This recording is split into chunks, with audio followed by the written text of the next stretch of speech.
어디 파트 나올 거냐면은 세포가 어떻게 생겼는지 얘기들 쭉 구성 요소들 쭉 볼 거고요. 그리고 나서 세포막이라고 하는 거 기준으로 물질이 어쨌든 세포 살아갈 때 물질이 필요할 거 아니에요. 그래서 그 물질들을 어떻게 수송할 것인가라고 하는 이동 이야기 할 겁니다. 그래서 일단은 앞부분부터 시작해서 1교시 정도까지는 세포 소기관 얘기를 보는 거다 보니까 여러분들이 세포 소기관의 생김새, 이름, 그리고 걔네들의 간단한 기능들 한두 가지 정도는 쭉 정리를 해줘야 되거든요. 그래서 앞부분은 주로 암기 사항들이 되게 많을 거고요. 뒤쪽으로 넘어가서 2교시 이후에 세포막 기준으로 물질 출입하는 거 배울 때는 걔네들은 원리 이해를 하는 게 중요해요. 그래서 앞에는 암기, 뒤에는 원리 이런 식으로 구성되어 있다라고 하는 거 공부 방향 어떻게 잡아야 되는지 각 세우고 한번 가봅시다. 자, 첫 페이지 넘어가면 A, 생명 시스템이라고 하는 단어 나오는데요. 우리 생명 시스템이라고 하는 단어에 동그라미 한번 쳐볼게요. 자, 여기 단원이 생명 시스템, 역학 시스템, 지구 시스템 이런 식으로 시스템이라고 하는 단어들이 나오는데 시스템은 하나의 체계라고 생각을 해주시면 됩니다. 그래서 생명 시스템은요, 생명체를 구성하고 있는 일정한 체계라고 생각을 해주시면 되고 그 생명 시스템을 구성하는 첫 번째 단위를 볼 건데 걔가 누구냐면 세포입니다. 자, 세포라고 하는 제목 앞에다가 별표 하나 붙여주시고요. 자, 생명 시스템 또는 생명체라고 하는 걸 구성하는 단위이면서 동시에 이 녀석은 우리가 바로 이 자체가 생명 시스템이에요 라고 부를 거예요. 왜 그러냐면 세포 안에서도 여러 가지 생명 현상들이 일어나고 있고 세포를 구성하고 있는 작은 기관들, 우리 세포 소기관이라고 부를 건데 그런 세포 소기관들끼리 여러 상호작용을 통해서 살아가고 있거든요. 그래서 세포 자체도 하나의 생명 시스템으로 보게 됩니다. 자, 그리고 저 세포에 대해서 두 번째로 중요한 정의 보러 갈 건데 자, 방금 얘기했듯이 이 세포라고 하는 애는요 생명체를 구성을 하고 있고요. 자, 그러한 생명체를 구성하는 기본 단위가 될 겁니다. 단위체라고 생각하면 돼요. 그런 세포가 모여서 생명체가 구성이 될 건데 자, 구성할 때 구조적으로도 기본 단위고요. 기능상으로도 봤을 때 기본 단위입니다. 그래서 여러분들은 여기 구조적이라고 하는 단어와 기능적이라고 하는 단어 그리고 기본 단위입니다 라고 하는 세트 꼭 챙겨주실 거예요. 세포라고 하는 거 보이면 구조적, 기능적, 기본 단위 꼭 한 번에 나올 수 있도록 자주자주 읽어주실 거고요. 자, 이러한 세포는요 다 똑같이 생기지 않았습니다. 어디를 구성하느냐에 따라서 얘네들 모양도 서로 다르고 기능도 서로 다를 거예요. 그래서 다양한 세포들 존재합니다 라고 하는 애들 그런가 보다 라고 봐주실게요. 자, 그럼 저런 세포들이 모여서 생명체라고 하는 거를 만들어 나갈 건데 자, 그 생명체라고 하는 거는 사실 분류를 하자면 크게 두 개 그룹으로 나눌 수 있거든요. 자, 우리 세포 개수 기준으로 한번 나눠보겠습니다. 자, 첫 번째로요. 단 하나의 세포로만 되어 있는 생명체입니다 라고 하는 애들은 우리가 단세포 생물이라고 불러줄 거고 자, 근데 그런 단세포 생물만 있는 게 아니라 우리 인간들처럼 여러 개 세포로 구성되어 있는 생물도 존재를 하죠. 그런 애들 다세포 생물이라고 부릅니다. 자, 단세포 생물은 방금 얘기했듯이 생명체가요 그냥 세포 한 개로 되어 있고 그 세포 하나가 곧바로 바로 생명체가 되는 애들을 단세포 생물이라고 불러줄 거예요. 자, 예시는 예전 교육과정에서 주로 다루긴 했는데 그래도 혹시 모르니까 잠깐만 하나만 얘기를 해주면은 얘네들 아메바라든지 또는 세균 같은 애들 예시로 들 수 있습니다. 네, 세균이랑 아메바는 생김새가 좀 다르긴 하거든요. 그래도 세포 하나로 구성되어 있다라고 하는 기준에서는 똑같으니까 여기까지 한번 볼게요. 자, 다세포 생물은 다자가 마늘 다자라고 하는 한자만 쓰는 거죠. 그래서 세포 여러 개로 구성되어 있습니다. 그래서 여러 세포로 구성이라고 적어줄 건데 단세포 생물이랑 다르게 다세포 생물은 여러 개 세포로 구성이 되어 있다 보니까 그냥 세포 갖다가 뭉쳐놓으면 다세포 생물이 되는 게 아니라요. 쟤네들 모여가지고 모여서 다음 단계라고 하는 구성 단계도 그러니까 만들어 나가면서 생명체를 구성을 해나갈 거예요. 그래서 그 여러 단계라고 하는 걸 지금부터 볼 거고요. 자, 그 여러 단계 첫 번째 당연히 세포에서부터 시작을 하겠죠. 자, 가장 작은 또는 가장 낮은 단위가 세포입니다 라고 하는 거 봐주실 거고 세포의 정의는 우리 아까 봤으니까 간단하게 넘어갈게요. 자, 그럼 그런 세포들이 여러 개 모이게 되면은 첫 번째 단계가 단계가 먼저 나타나는데 그 첫 번째 단계는 우리 뭐라고 부를 거냐면 조직이라고 부를 겁니다. 자, 조직이라고 하는 단어에 여러분들 박스 있죠? 동그라미 한번 쳐주시고요. 자, 그 조직은 어떤 세포들이 모여서 되는 건가요? 라고 하는 거 잠깐만 볼 건데, 자, 여기서 장난 많이 치는 포인트 나와요. 자, 어떤 포인트냐? 자, 세포 여러 종류 있다고 했죠? 세포들마다 모양과 기능이 서로 일단 다를 겁니다. 근데 조직을 이룰 때는요, 모양과 기능이 비슷한 애들끼리 모여 있을 거예요. 또는 유사한 애들끼리 모여 있을 겁니다.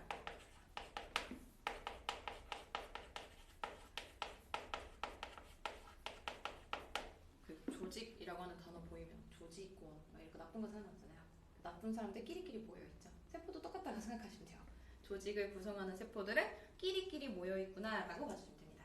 그래서 여기서 포인트, 유사하다, 비슷하다라고 하는 단어를요, 여러 또는 다양한이라고 하는 식으로 반대뜻으로 바꿔놓을 수 있거든. 그래서 유사한, 비슷한이라고 하는 거 꼭 방점 찍고 기억을 해주시고, 자, 그 조직에서 왜 유사한, 비슷한 대신에 여러, 다양한이라고 하는 단어가 나올 수 있느냐라고 하면 그 단어의 출처가 바로 그 다음 단계인 기관 때문입니다.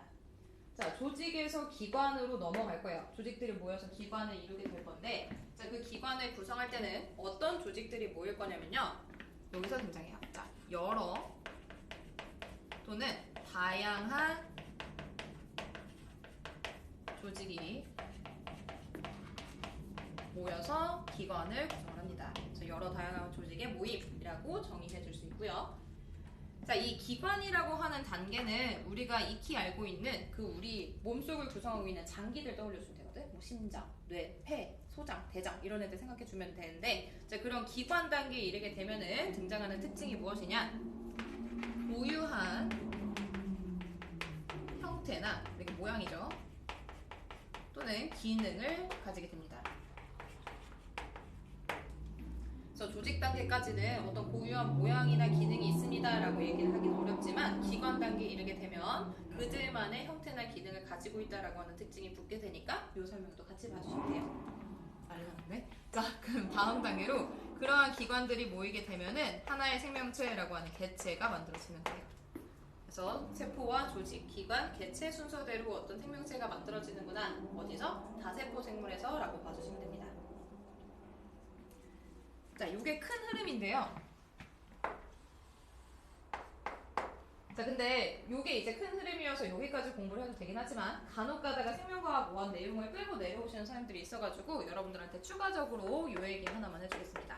자, 동물이라고 하는 생명체를 구성하는 단계와 식물이라고 하는 생명체를 구성하는 단계가 조금 차이점이 있어요. 자, 일단은 공통적으로 세포에서부터 시작해서 개체로 끝나는 건 똑같은데 중간중간에 서로 다른 단계가 하나씩 들어있습니다. 자, 동물은요, 세포에서 시작해서 조직이 되고 기관이 되고 개체가 된다라고 하는 전체적인 흐름을 식물이랑 같이 공유를 하고 있는데, 그 중에서 차이점 같이 볼게요. 자, 동물은요, 세포에서 조직하고 기관으로 갔다가 개체로 넘어가기 전에 기관계라고 하는 단계를 거쳤다가 개체로 갈 거예요.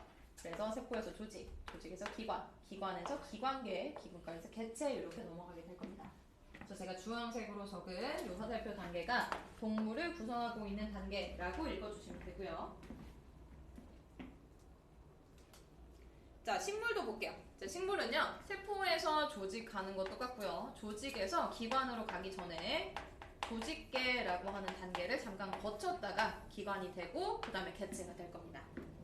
그래서 초록색 화살표로 연결한 단계가 식물의 구성 단계라고 읽어주시면 되고요.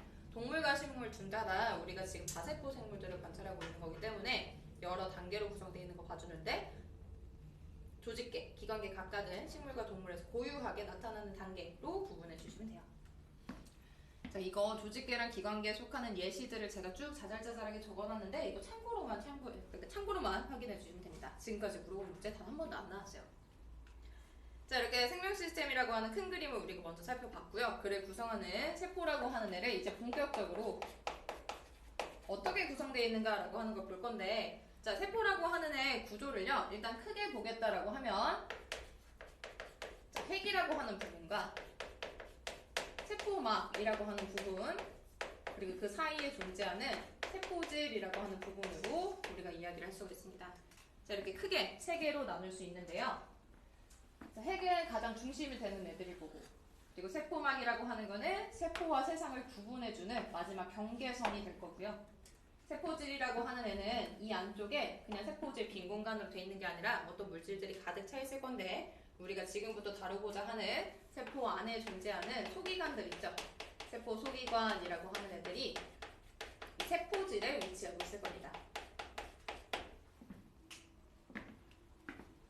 그래서 우리는 지금부터 저 세포 소기관, 핵, 세포막 하나씩의 기능을 살펴보도록 할 거예요. 물론 생김새도 같이 볼 겁니다. 자, 우리 아까 동물이랑 식물이라고 하는 식으로 생명체를 크게 두 그룹으로 나눈 거 봤죠? 그래서 각각을 구성하고 있는 세포의 모양도 서로 다르기 때문에 우리 세포 모양도 각각 따로 보면서 시작을 해줄게요. 동그랗게 그린 거는 제가 동물 세포를 그리려고 그려놓은 그림이고, 밑에 육각형으로 그린 거는 식물 세포를 표현하는 모양입니다. 다시 볼게요.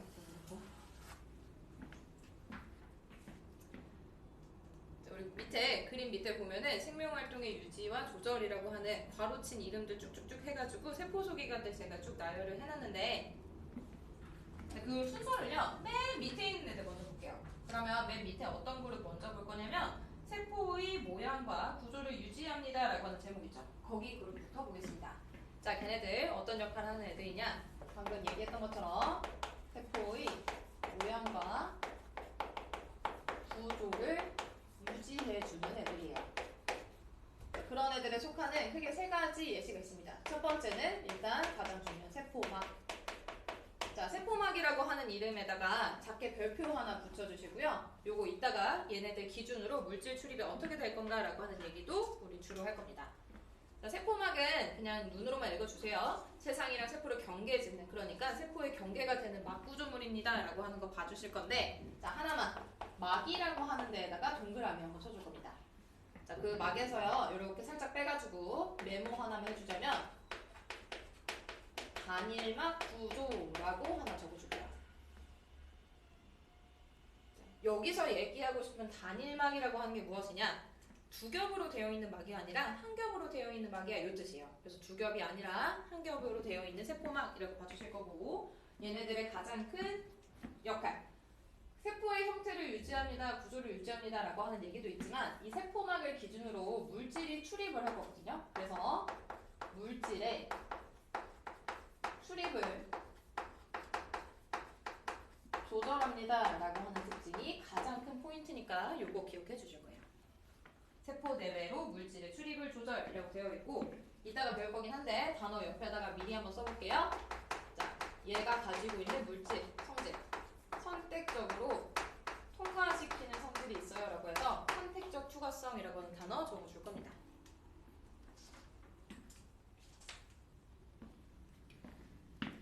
자, 그러한 세포막은 동물세포랑 식물세포 각각에 어디 있냐면, 동물세포 기준으로는 가장 바깥 부분이 이렇게 세포막이에요. 근데 식물세포는 지금 제가 그려놓은 구조물이 세포막이 아니라 이 안쪽에 지금 초록색 선이랑 인접해 있는 또는 완전히 탁 달라붙어 있는 막구조물이 따로 있을 겁니다. 좀 미세하게 그려볼게요. 자, 얘가 세포막이 될 거야 라고 표시해 주세요. 자, 동물세포랑 식물세포의 가장 큰 차이점, 동물세포는 세포막이 가장 바깥에 있지만 식물세포는 세포막이 제일 바깥에 있는 건 아니다 라고 하는 위치 구분해 주실 거예요. 자, 그럼 왜 식물세포는 세포막이 가장 밖에 있지 못하느냐라고 하면 이 녀석 때문입니다. 이게 누구냐면 두 번째 나오는 세포벽. 자, 세포벽이라고 하는 애는 이름 그대로 벽 같은 구조물이에요. 그러니까 가장 단단한 애들이고 나중에 가서 두꺼워질 겁니다. 그렇기 때문에 혹시라도 세포벽에다가 막구조물이냐라고 하면은 절대로 아니겠죠. 이름에서도 여러분들 힌트 얻을 수 있어요. 자, 얘네들 세포막 바깥에 존재하고 있는 벽과 같이 단단한 구조물들을 얘기를 해요. 이거 조금만 더 두껍게 그려볼게요. 지금 제가 초록색으로 그리고 있는 구조물이 바로 세포벽입니다 라고 하는 거 봐주실 거고, 자, 얘네들은 쉽게 생각해서 식물이라고 하는 애들은 뼈가 없죠. 그래서 걔네들의 형태, 그러니까 얘네가 단단하게 위로 굳어져서 자랄 수 있게끔 도와주는 구조물이 세포벽이 해주는 역할이에요 라고 봐주시면 됩니다. 그래서 단단한 형태나 구조를 유지해주는 역할, 이고요. 자, 이 세포벽은 세포막이랑 다른 점. 얘네들은 물질 출입을 조절할 수가 없어요. 자, 물질 출입 조절이다라고 하는 건 반드시 세포막에만 붙어야 되는 성질이고요. 혹시라도 세포벽에 물질 출입 조절할 수 있냐라고 한다면 얘는 절대 못합니다. 그냥 모든 물질 선택 안 할 거고 다 통과시켜줄 거예요. 너 지나갈 수 있겠지. 다 지나가. 약간 이런 식으로 해주는 게 세포벽. 세포막은 너는 되고 쟤는 돼. 너는 되고 쟤는 돼? 덜 되네. 너는 안 되고 쟤는 될 거야 라고 하는 식으로 선택적으로 통과 여부를 결정하는 게 세포막일 거예요. 자, 그 세포벽이라고 하는 애 여기 이름까지 붙여주고요. 자, 하나만 더 봅시다. 마지막으로 형태 구조 유지해주는 애가 누구이냐라고 하면은 에코라고 하는 애예요. 자, 에코는요 그냥 간단하게 저장 주머니 정도로 생각해주면 되고, 어떤 물질이 저장되어 있습니까? 라고 하면은 뭐 노폐물, 색소, 물 같은 애들이 저장되어 있음 이렇게 봐주시면 됩니다. 자, 그런 에코는 어디에 있느냐면 식물세포에 한 자리 이렇게 차지하고 있을 거예요. 자, 지금 우리가 세포막, 세포벽, 에코라고 하는 세 가지 봤는데 이 세 가지 중에서 동물세포와 식물세포 모두에 존재하는 애들은 제가 보라색으로 동그라미 칠 거고요. 그렇지 않은 애들은 제가 적지 않을 건데, 자, 세포막이라고 하는 애는 둘 모두에 공통점이 있습니다.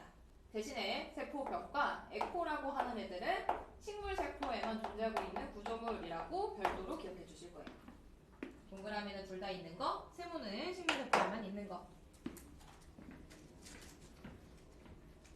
자, 이렇게 모양과 구조를 유지해주는 물질들 쭉 먼저 봤고요. 세포 속에서 봤고 다시 이제 거꾸로 올라가서 중요한 애들 보러 가겠습니다. 자, 그 중요한 애들 누구냐? 생명 활동을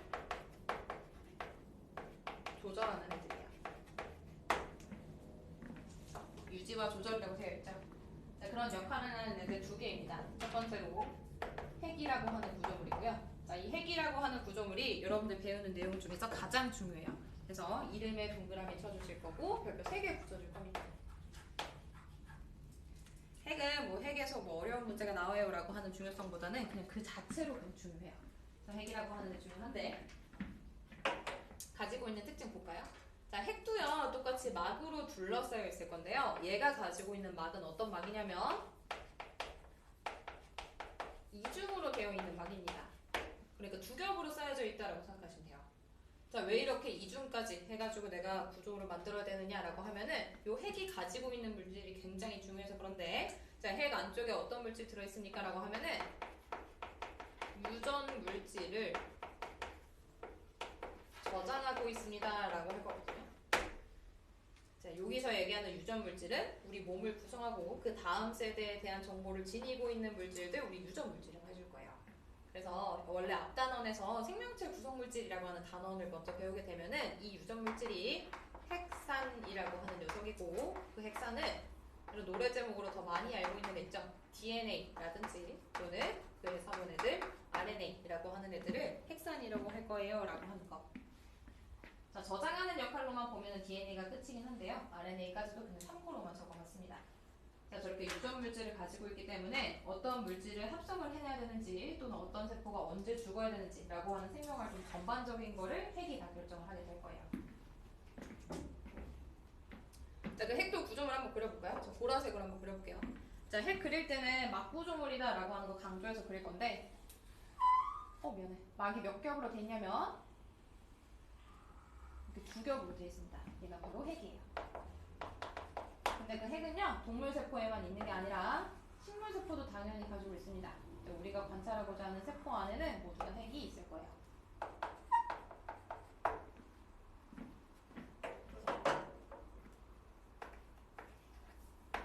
자, 핵이랑 하나만 더, 라이보솜까지만 보고 잠깐만 쉴게요. 자, 라이보솜이라고 하는 애가 있습니다. 그 라이보솜은 어떤 역할을 할 거냐? 자, 얘네 역할은요 단백질이라고 하는 물질을 합성합니다. 자, 근데 이 라이보솜은 단백질을 합성하는 애거든? 근데 굉장히 특이하게 단백질로 구성이 되어 있어요. 그래서 라이보솜은 그냥 단백질이 뭉쳐져 있는 덩어리입니다.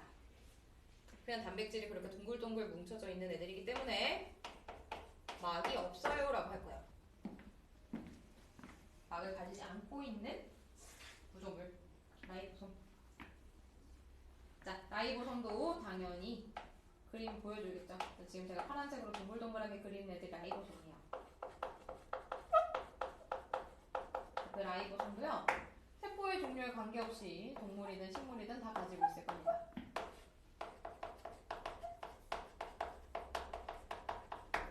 그래서 동물 세포에도 식물 세포에도 둘 다 핵과 라이보솜이 존재하기 때문에 보라색 동그라미 쳐줄 수 있겠죠. 그냥 세포 소개 다 할게요. 시작한 지 20분밖에 안 됐네. 자, 세 번째 역할. 물질에, 특히나 단백질에 운반이나 수송을 담당하는 애들 볼 겁니다. 자, 우리 두 가지 볼 거고요. 자, 첫 번째는 소포체라고 하는 이름으로 만나게 될 거고, 두 번째는 골지체라고 하는 이름으로 만나게 될 거예요. 자, 소포체도 골지체도 둘 다 막으로 둘러싸여 있습니다. 그래서 막으로 둘러싸여 있습니다 라고 하는 막자 한번 적어볼 거고요. 자, 소포체랑 골지체 생김새가 조금 비슷하거든? 근데 여러분들이 얘네들 구분해 줄 건데요. 위치상으로 구분해 줄 겁니다. 자, 소포체라고 하는 애는 어떻게 생겼느냐? 핵막과 연결되어 있어요. 그래서 위치상으로 봤을 때 주름져 있는 구조물인 건 똑같은데 핵에 탁 달라붙어 있으면 소포체로, 조금 떨어져 있으면 골지체로 구분하실 거예요. 자, 그럼 소포체라고 하는 애들은요, 라이보솜이 합성한 단백질을 수송을 해줄 건데, 여기서 수송은 운반한다라고 하는 뜻이죠. 자, 어디로 수송하냐면 골지체라고 하는 애한테 옮겨줍니다. 이게 물질을 수송하는 애들이다 라고 하는 역할에서 나오는 거고, 자, 근데 그냥 수송만 하는 게 아니라요, 소포체는 그 자체로 본인이 어떤 물질을 또 합성을 할 수 있어요. 어떤 물질이냐? 지질, 지방이에요. 지질을 합성할 수 있다 라고 하는 특징도 꽤나 자주 물어보니까 지질 합성 기억해 줍시다. 세포질의 합성 및 운반이라고 되어 있죠. 그래서 지질이 나중에 세포질 구성할 때 쓰일 거거든. 그래서 지질 합성, 세포질 합성 둘 다 맞는 말이에요. 자, 그럼 그러한 골지체들은요, 단백질을 소포체한테 전달을 받았죠. 그래서 전달받은 단백질을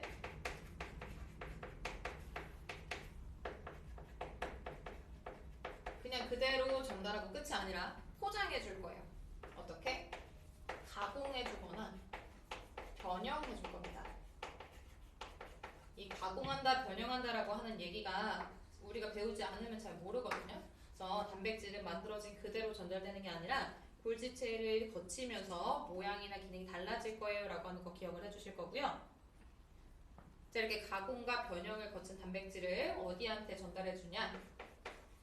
소낭이라고 하는 애가 있거든. 소낭에 전달해 줍니다.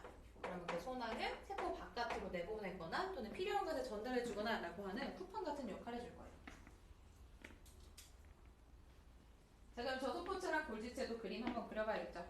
무슨 색으로 그리지? 주황색으로 그려볼게요. 자, 소포체는 핵막이랑 탁 달라붙어가지고 마치 핵막에 다리 달린 것처럼 이렇게 생겼습니다.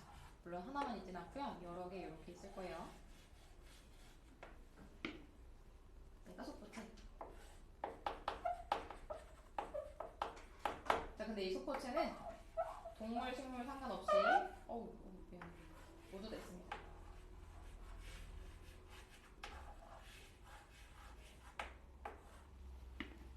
이게 소포체고요. 자, 골지체라고 하는 애는 좀 더 떨어져 있다고 했죠. 그래서 골지체는 핵에서 좀 떨어져서 이렇게 독립적으로 있을 거예요. 그러니까 골지체. 주름져서 겹쳐져 있는 생김새는 비슷한데 여러분들이 골지체와 소포체를 구분할 때는 핵막이랑 탁 붙어 있는지 또는 떨어져 있는지 라고 하는 거 기준으로 위치로 구분해 주실 겁니다. 알겠죠? 자, 이 골지체랑 소포체도요, 지금 세포에 관계없이 둘 다 가지고 있습니다. 그래서 둘 다 보라 색깔 동그라미 쳐줄 수 있을 거고, 여기까지 오면 거의 다 왔어요. 근데 마지막 하나 남았거든요. 여기까지만 볼게요. 걔가 누구냐?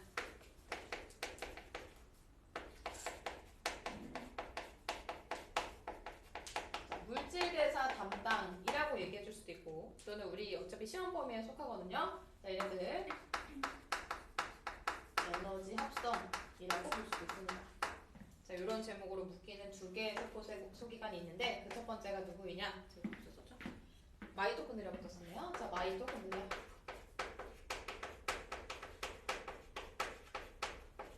그리고 그의 세트 염록체.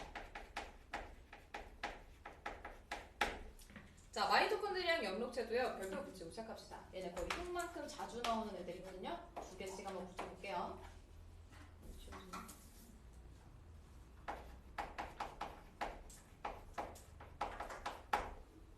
자, 마이토콘드리아랑 염록체 생김새를 여러분들이 꼭 구분을 해주셔야 되는데 일단 구조상의 특징이다라고 하는 거 먼저 보자면 핵처럼요. 막을 두 겹을 가지고 있어요. 이중막 구조, 둘다 이중막 구조라고 하는 건 동시에 가지고 있는 공통 특성이니까 적어주시면 됩니다. 신난 사람이 없네. 얘들아, 우리 교재가 잘못돼 있거든? 위아래 이름 고쳐주셔야 돼요. 자, 마이토콘드리아가 하는 역할이 무엇이냐라고 하면은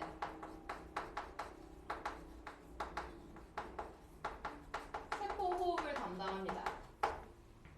근데 우리 거꾸로 적혀 있거든? 자, 세포 호흡이라고 하는 게 무엇인지 화학식 잠깐만 소개를 해주면은 자, 포도당이라고 하는 애를요. 산소를 활용해서 쪼갤 거예요.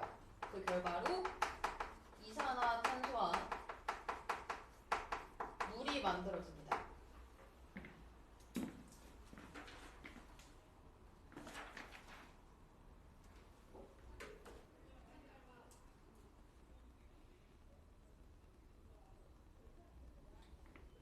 자, 이렇게 물이 만들어지는 과정을 거꾸로 뒤집으면 이제 염록체가 하는 과정이 되거든요. 자, 염록체는 광합성이라고 하는 걸 할 거고, 이거 여러분들 중학교 2학년 때 식물과 에너지 단원에서 배웠어요. 기억나죠? 빛에너지 가지고 합성하는 거. 자, 이산화탄소 기체랑요. 물 분자를 가지고 빛에너지를 주변에서 흡수해서 포도당 한 분자 만들어낼 거고요. 그 부산물로 산소 기체가 나오게 됩니다. 재료는 똑같은데 방향만 서로 다른 반응을 지금 담당을 하고 있죠. 그래서 얘네들은 세트로 되게 많이 물어보거든요. 자, 어떻게 세트로 물어보느냐? 출입하는 기체 종류 물어봅니다. 마이토콘드리아는 산소를 흡수할 거고요. 이산화탄소를 방출할 거예요. 반대로 염록체라고 하는 애들은 산소를 방출할 거고요. 이산화탄소를 흡수할 겁니다. 그래서 지금 제가 간단하게 염록체랑 마이토콘드리아 생김새를 보여줄 건데, 자, 염록체 실제로 초록색으로 우리가 표현을 자주 하고요. 마이토콘드리아는 이렇게 구분하기 위해서 강낭콩처럼 한번 그려볼게요. 자, 염록체는요, 얘도 이중막으로 되어 있다고 했잖아요. 이중막이다라고 하는 거 강조 한번 해보고, 생김새 동전같이 생긴 애들이, 특히나 초록색을 띠는 동전 같은 애들이 이렇게 안쪽에 쭉 쌓여 있는 게 염록체 생김새. 잘 안 보이죠? 다음 페이지 있습니다. 다음 페이지 보면은 제가 염록체랑 마이토콘드리아 구조 중요해서 여러분들 자세히 보라고 그림 갖다 놨거든? 뒤에 거 같이 보면 돼요. 자, 마이토콘드리아도 똑같이 이중막 구조 이렇게 되어 있는데 얘네들은 안쪽에 이렇게 주름 구조를 가지고 있어요. 그래서 마치 핫도그에 케첩 뿌려놓은 것처럼 생긴 애가 마이토콘드리아입니다. 자, 기체 출입 한번 얘기를 해볼게요. 산소 기체는 누가 뿜어낼 거냐면 염록체가 뿜어냅니다. 산소 기체 이렇게 나온 걸 마이토콘드리아 흡수합니다. 이렇게 볼 거고요. 반대로 세포 결과물로 이산화탄소 기체를 방출한 마이토콘드리아는 다시 그 이산화탄소가 광합성 과정에서 쓰이기 때문에 염록체 쪽으로 들어가게 될 거예요. 그래서 이 그림이 문제에서 제일 많이 나오는 그림 중에 하나니까 기체 출입 가지고 마이토콘드리아와 염록체 구분하기 같이 봐주시면 됩니다. 이게 각각이 담당하고 있는 화학 반응이 서로 달라서 기체 출입 방향이 서로 다르게 되는 겁니다. 그래서 생김새 가지고 많이들 헷갈려 하니까 생김새 다르다라고 하는 거 꼭 강조해서 기억을 해주시고, 마이토콘드리아에서 나올 수 있는 단어 하나만 더 체크를 해줄게요. 자, 마이토콘드리아는 세포 호흡이라고 하는 과정을 한다고 했는데, 자, 세포 단위에서의 어떤 쪼개는 과정이라고 이해를 해주시면 되고, 왜 저렇게 포도당을 쪼개야 되는가라고 하면 포도당이 가지고 있는 에너지가 생각보다 커서 세포들이 그 포도당을 직접적으로 쓸 수가 없어요. 그래서 세포들이 직접 쓸 수 있는 에너지원 ATP라고 하는 에너지원이 있는데, ATP를 합성하기 위해서 세포화합이 일어난다. 또는 세포화합 과정에서 ATP가 합성됩니다. 라고 봐주시면 됩니다. ATP라고 하는 단어 굉장히 낯설죠. 그래서 여러분들한테는 사실 생명활동에 직접 쓰이는 에너지원, 그래서 생명활동 에너지라고 하는 단어로 대체돼서 더 많이 등장을 할 거예요. 네, 실제로는 ATP를 칭한다라고 하는 거 참고로 보여주고 싶어서 ATP로 적었고 생명활동 에너지라고 하는 단어로 공부하시면 됩니다. 자, 이제 마지막 중요한 이야기, 마이토콘드리아랑 엽록체라고 하는 애 가지고 여러분들한테 장난 제일 많이 치는 거 무엇이냐? 엽록체 광합성 담당하죠. 그러면 어느 세포에 있어요? 당연히 식물세포에 있을 거예요. 자, 그러면 그의 반대 가정을 하는 마이토콘드리아는 동물세포에만 있겠지라고 잘못 생각할 수도 있는데 그렇지 않습니다. 살아있는 세포다 라고 한다면, 그러니까 동물이다 식물이다 구분할 거 없이 마이토콘드리아는 둘 모두 가지고 있을 거예요. 그러니까 식물세포만 마이토콘드리아 가지다, 식물세포만 엽록체를 가집니다, 이게 아니고요. 엽록체는 식물세포에만 있는 게 맞지만 마이토콘드리아는 식물, 동물 모두에 있을 겁니다 라고 정확하게 챙겨주셔야 돼요. 자, 그 구조물까지 우리가 세포 구조 안에다가 반영을 시켜주면은 마이토콘드리아 이렇게 동물세포 안에 두 개 정도 한번 그려보고요. 식물세포 공간이 없네? 마이토콘드리아 이렇게 가질 거고, 엽록체라고 하는 애도 존재하겠죠. 그래서 동물과 식물세포, 생김새 이렇게 봐주시면 됩니다. 그래서 중요한 거, 역할들 지금 강조한 내용들 단어 위주로 여러분들 기억을 해주실 거고요. 당연히 세포 소개관 명칭, 그리고 그 명칭을 연결할 수 있는 얘네들 생김새까지 같이 기억을 해주셔야 돼요. 이거 하나만 공부한다고 된 게 아니라 얘네 생김새를 진짜 꼭 봐야 되거든. 나중에 제일 골치 아프게 하는 게 마이토콘드리아랑 엽록체 구분하는 거, 또는 골지체랑 소포체 구분하는 거 많이들 힘들어요. 그래서 그런 부분에서 여러분들 괜히 헷갈리지 않도록 제가 강조하면서 포인트 구분해주세요 라고 하는 것들 얘기했으니까 그런 포인트 위주로 공부를 해주시면 되겠습니다. 자, 여기까지 해서 우리 세포 구조라고 하는 얘기들 쭉 마무리했고요. 자, 다음 페이지에 있는 단백질의 합성과 분비라고 하는 얘기들이 있는데, 요거는 잠깐 쉬었다가 합성 분비 얘기하고 세포막 구조까지 소개해주고 나서 다음 이야기로 한번 진행을 해볼게요. 여기까지 내용들이 좀 많았어서 다시 한번 더.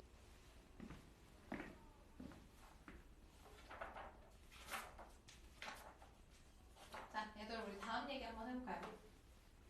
해도 되지? 도실까? 제가 사실 쉬는 시간 언제 시작했는지 시대를 체크를 못하고 나왔어가지고 충분히 준 것 같은데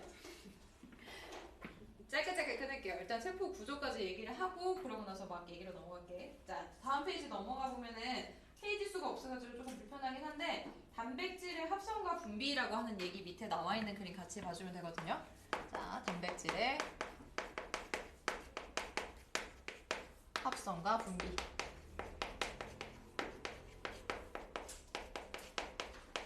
우리 아까 세포 소개관들 여러 가지 애들 보면서 단백질을 합성한다라고 하는 걸 담당하는 애가 있었고, 그렇게 합성한 단백질을 운반하거나 또는 가공하거나 변형하거나 수송합니다라고 하는 애들이 있었어요. 자, 그런 애들을 다 같이 연결해서 보겠습니다라고 하는 과정이고요. 자, 여러분들 교재 보면 핵에서부터 시작해서 입체적으로 그려져 있는데, 자, 그 핵 주변에 존재하고 있는 구조물 비스무리하게 그려볼게요. 자, 얘가 누구이냐? 소포체입니다. 자, 그 소포체를요, 사실대로 얘기를 해주려면은, 그 우리 아까 라이보솜이라고 하는 애 있었지. 단백질 합성하는 애. 그 단백질 합성하는 라이보솜이 세포질에 혼자서 둥둥 떠다니는 애들도 있지만, 소포체에 탁하고 달라붙어 있는 라이보솜들도 있어요. 어쨌든 역할은 똑같습니다. 둘 다 단백질을 합성을 할 건데, 자, 합성한 단백질이 어떻게 될 거냐? 소포체 안쪽으로 이렇게 들어갈 거예요. 그럼 소포체 안쪽에서 단백질들이 쌓여 있을 거고, 그 단백질들이 소포체가 쭉 감싸가지고 다음 단계 애들한테 전달을 해줄 거야. 그 다음 단계가 누구였냐면, 우리 소포체로부터 단백질을 전달받는 애요 라고 얘기했었던 골지체에 해당하게 될 겁니다.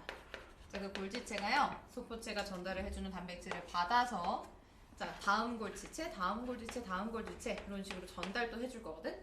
자, 이 전달하는 과정에서 단백질이라고 하는 애들이 계속 똑같은 형태로 있는 게 아니라 점점점 완성되어가는 가공 과정 또는 다른 형태로 변형되어가는 과정들을 쭉 거치게 되는 거예요.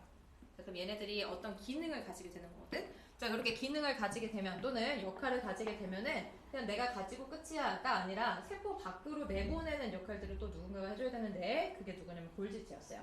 자, 골지체 끄트머리가 쭉 변형이 됩니다. 자, 얘 원래 골지체가 이렇게 끄트머리가 생겼다라고 했을 때 이 안에 단백질이 이렇게 있으면 단백질을 밖으로 내보내기 위해서요. 이 막이 변형될 거예요. 폭처럼 이렇게 튀어나오게 변형이 돼가지고 이 안쪽에다가 물질을 넣어줍니다. 그러면은 넣어주게 되면은 이 막이 뚝 끊어지면서 하나 막으로 둘러싸인 덩어리가 되거든요. 자, 이렇게 막으로 둘러싸인 조그마한 주머니 상태라고 하는 걸 뭐라고 부를 거냐면 소낭이라고 불러줄 건데, 그 소낭의 생김새 좀 크게 그려볼게요. 자, 주황 색깔 막으로 둘러싸였고 그 안쪽에 변형 또는 가공이 완료된 단백질이 이렇게 들어있을 겁니다. 자, 그럼 이 소낭은 세포 밖으로 분비해주는 역할을 할 거야 라고 해서 분비소낭이라고 부르는 경우도 있거든요. 이름은 소낭이든 분비소낭이든 둘 다 똑같아요. 또는 여러분들 교재처럼 막으로 쌓여서 분비된다 라고 하면서 분비소낭에 대한 직접적인 이름을 언급하지 않는 경우들도 있을 겁니다. 근데 나올까봐 일단 얘기를 해봤고요. 이런 애들은 세포막 쪽으로 쭉쭉쭉 다가가서 세포 바깥으로 가지고 있었던 단백질을 배출시키면서 끝나게 될 거예요. 그래서 순서 기억할 거. 자, 합성되는 곳은 라이보솜입니다 라고 하는 곳에서부터 시작해서 그 라이보솜이 합성한 단백질을 소포체로 쑥 넣어줄 거고요. 자, 그 소포체 안에서 전달해서 골지체라고 하는 애들한테 다시 한 번 더 전달.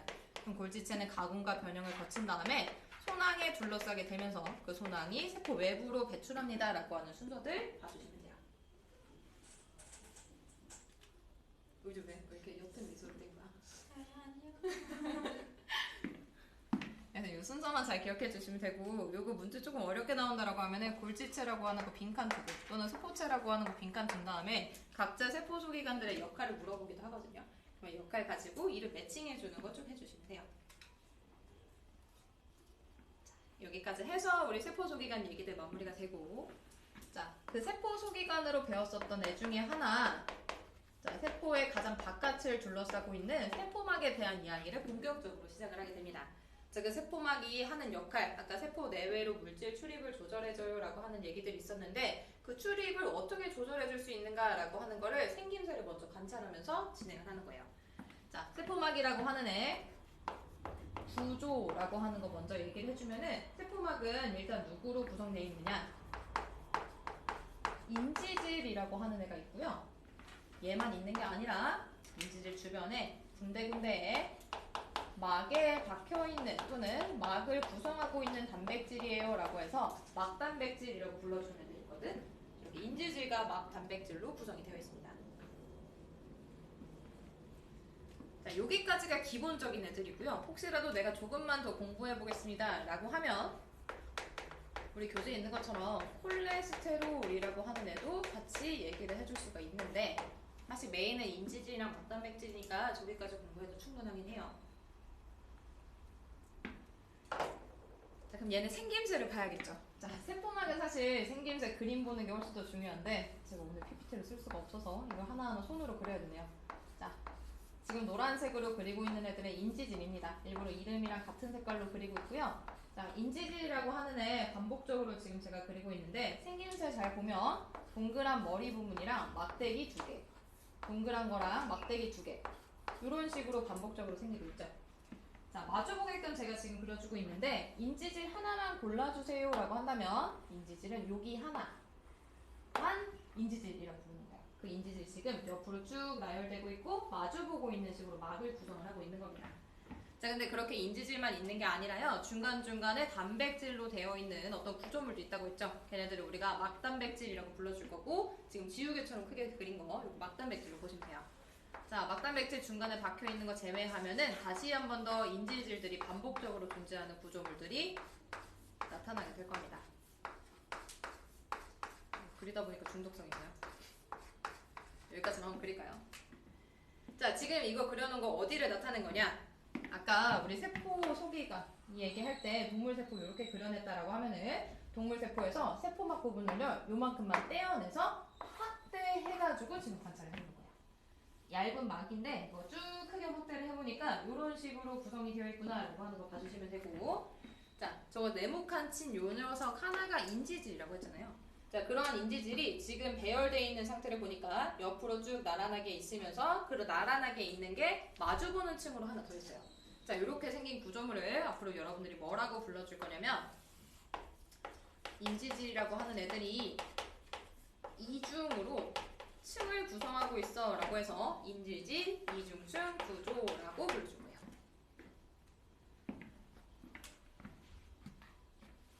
자, 그 인지질 이중충 구조를 풀어서 설명하겠습니다 라고 하면은 인지질이 서로 마주보고 있다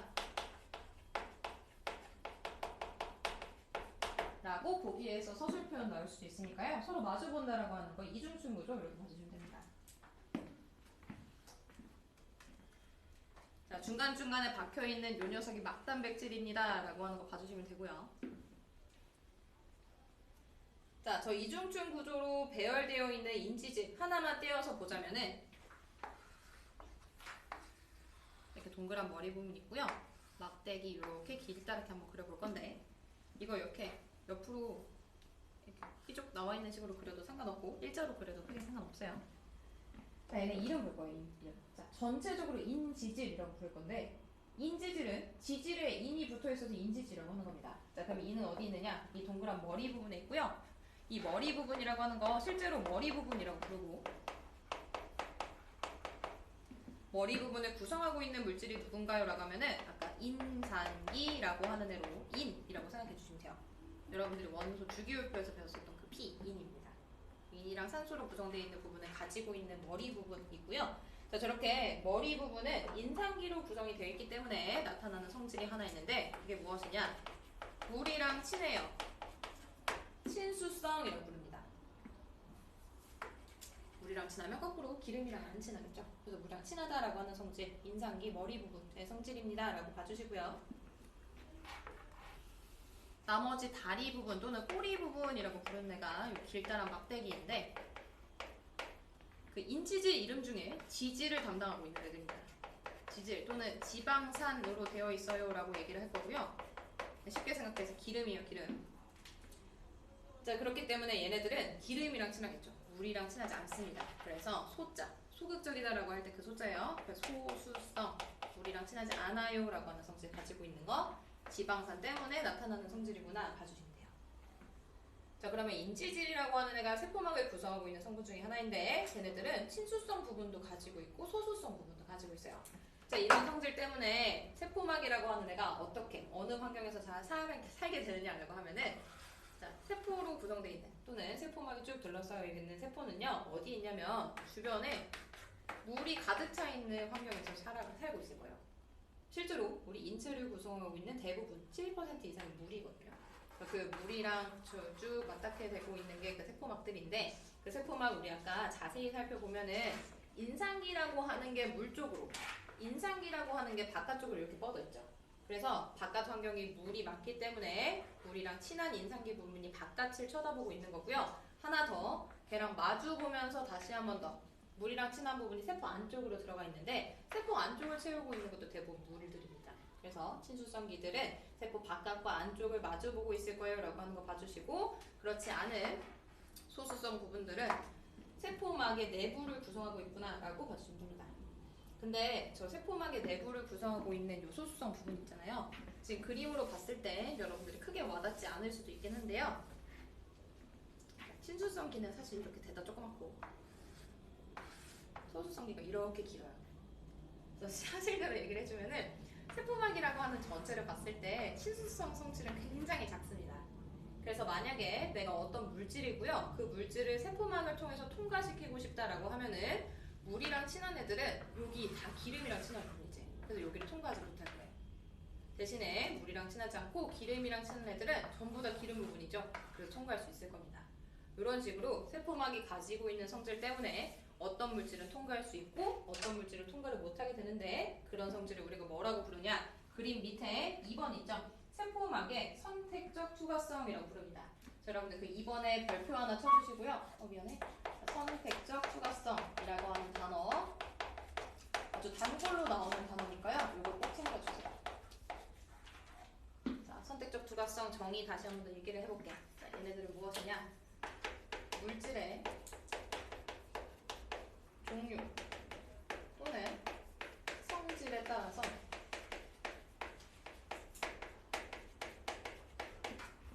세포막 투과 여부가 달라진다. 이게 선택적 투과성이에요. 길죠? 그래도 한번 적어주세요. 이거 한 번쯤은 적을 필요가 있어.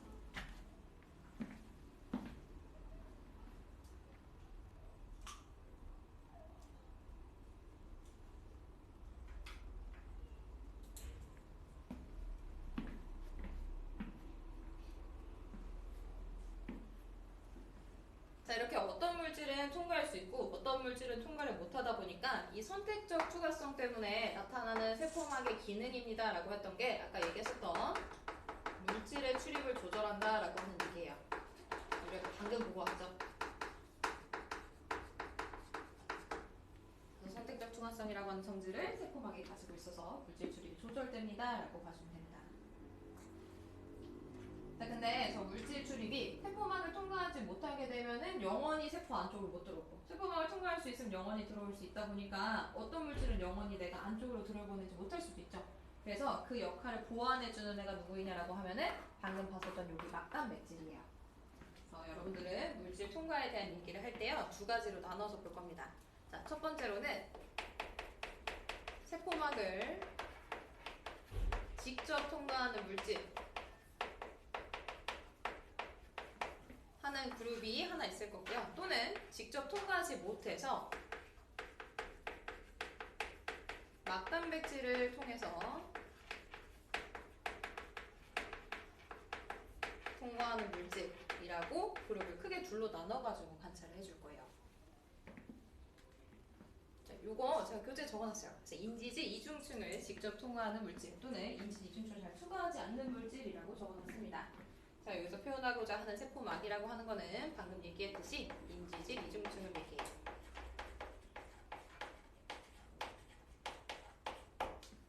자, 그렇게 인지질 이중층을 직접 통과할 수 있는 물질이라고 하는 성질은요, 첫 번째로 소수성 물질입니다. 그러니까 기름이랑 친해야겠죠. 인지질 이중층처럼 똑같이 소수성 성질 가지고 있는 애들이고요. 두 번째, 크기가 작아요. 크기 너무 크면은 직접 통과를 못합니다. 자, 세 번째, 이온처럼 전하를 띠고 있지 않아야 돼요. 그러니까 플러스나 마이너스라고 하는 전하를 가지고 있지 않아야 인지지중층은 직접 통과할 수 있습니다.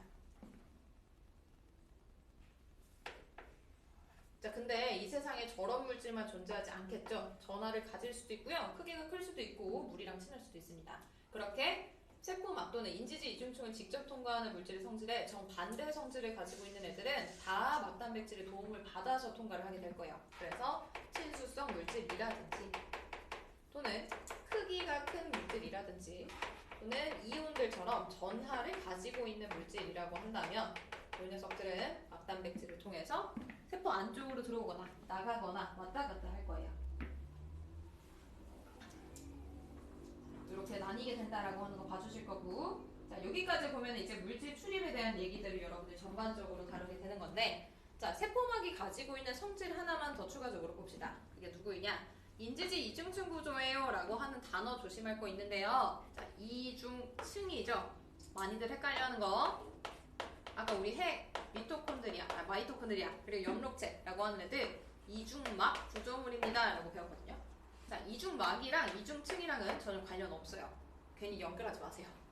이중층은 층이 두 가지, 레이어가 두 개예요 라고 하는 거고, 이중막은 세포막이라고 하는 저렇게 생긴 애가 두 겹으로 있는 거예요.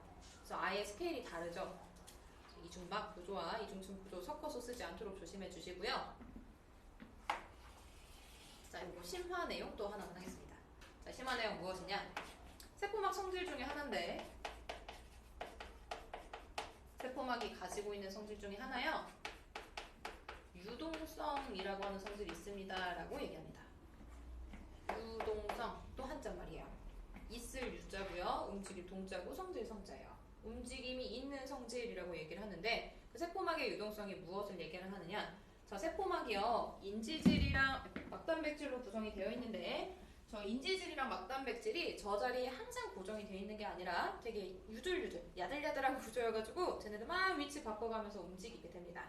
그래서 세포막의 유동성이라고 하는 애들을 쉽게 설명을 해주면, 세포막을 구성하고 있는 인지질이라든지 또는 막단백질이라고 하는 애들은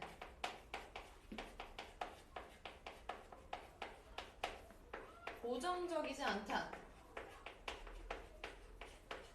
또는 고정되어 있지 않다라고 얘기할 겁니다.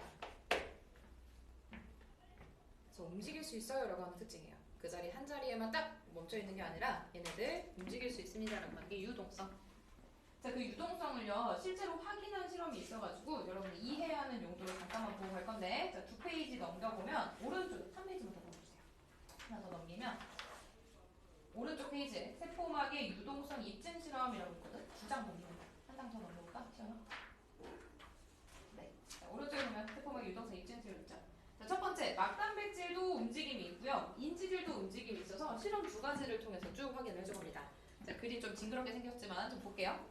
자, 막단백질 유동성 실험은 어떻게 한 거냐? 이게 원래 색깔이 있는데, 자, G세포는요, 막단백질을 빨간색으로 지금 표시를 한 거고요. 사람세포는 파란색으로 표시를 한 거예요. 그러고 나서 그 세포를 융합시킵니다. 둘이 합체시키는 거예요. 자, 합체시켰을 때 초기에는 빨간색은 위쪽 부분에, 파란색은 아래쪽 부분에 분포를 하고 있었는데, 오랜 시간이 지난 뒤에 다시 관찰을 해보니까 빨간색과 파란색이 균형 있게 섞여져 있었다고 해요. 자, 그렇다는 건 이 막단백질이 만약에 고정이 되어 있었다면 위쪽은 항상 빨간색, 아래쪽은 항상 파란색만 고정적으로 있었겠지만 시간 지난 다음에 얘네들이 막 섞여 있었다고 하는 것. 물론 보라색이 나온 건 아니야. 빨간색 이만큼, 파란색 이만큼이 균형 있게 섞여져 있었는데 이렇게 섞일 수 있다는 거는 막단백질 움직일 수 있으니까 라고 생각하면 돼요. 막단백질이 스스로 움직인다기보다는 인지질 이중층이 고정이 안 돼 있으니까 같이 흔들린다고 생각합니다. 파도 치는 것처럼. 자, 인지질 유동성을 확인한 실험도 또 있습니다. 밑에 세포를 이렇게 가지고 와가지고 인지질 부분들, 그러니까 막단백질 제외하고 인지질 부분들을 염색을 한 거예요. 그럼 어떤 색깔을 띠고 있었겠죠? 자, 그렇게 색깔을 띠고 있는 부분에다가 레이저를 쏴가지고 태웁니다. 그럼 얘네들 타가지고 일부분이 사라질 거거든? 그럼 일단은 레이저 쏘자마자 여기를 관찰하게 되면은 빈 공간으로 보였을 거예요. 근데 시간 지나고 나서 보니까 그 빈 공간이 사라져 있었대. 그렇다는 거는 그 빈 공간을 메꿀 수 있게끔 얘네들이 또 움직였어요 라고 해석해 줄 수 있는 거겠죠. 그렇게 세포막이 유동성을 가지고 있습니다 라고 하는 거를 확인할 실험이 있다 라고 하는 거, 여러분들이 받아들이는 용도로 이 정도만 보시면 되고요. 쟤네들 막단백질 확인 실험인지 인지질 확인 실험인지 구분할 필요 없습니다. 그냥 기억할 거, 인지질과 막단백질이 고정적이지 않다라고 하는 거, 우리 유동성이 있다라고 표현해준다 라고 이해해 주시면 돼요. 괜찮죠? 자, 일단 또 여기까지 한번 보고 또 잠깐 쉬었다가 확산이랑 삼투 한 번에 볼 거고요. 그리고 마지막으로 삼투 확인 실험까지 얘기하면은 오늘 수업 마무리됩니다. 괜찮니? 학교에서 지금 혹시 효소... 자, 얘들아, 우리 이제 물질 이동 원리 본격적으로 볼까요? 자, 확산이랑 삼투 얘기해 가봅시다. 자, 그러니까 세포막이 어떻게 생겼는가까지 얘기를 했고요. 그러한 세포막 기준으로 이제 물질들 이동을 시킬 건데, 아까 잠깐 봤듯이 물질의 성질, 그러니까 어떤 성질을 가지고 있느냐에 따라서 인지질 이중층을 직접 통과를 할 수 있을지 그렇지 못할지라고 하는 얘기들 먼저 했어요.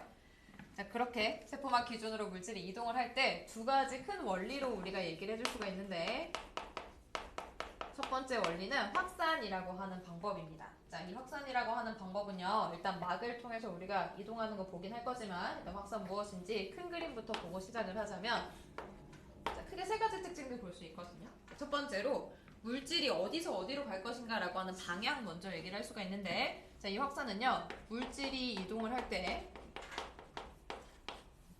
많은 곳에서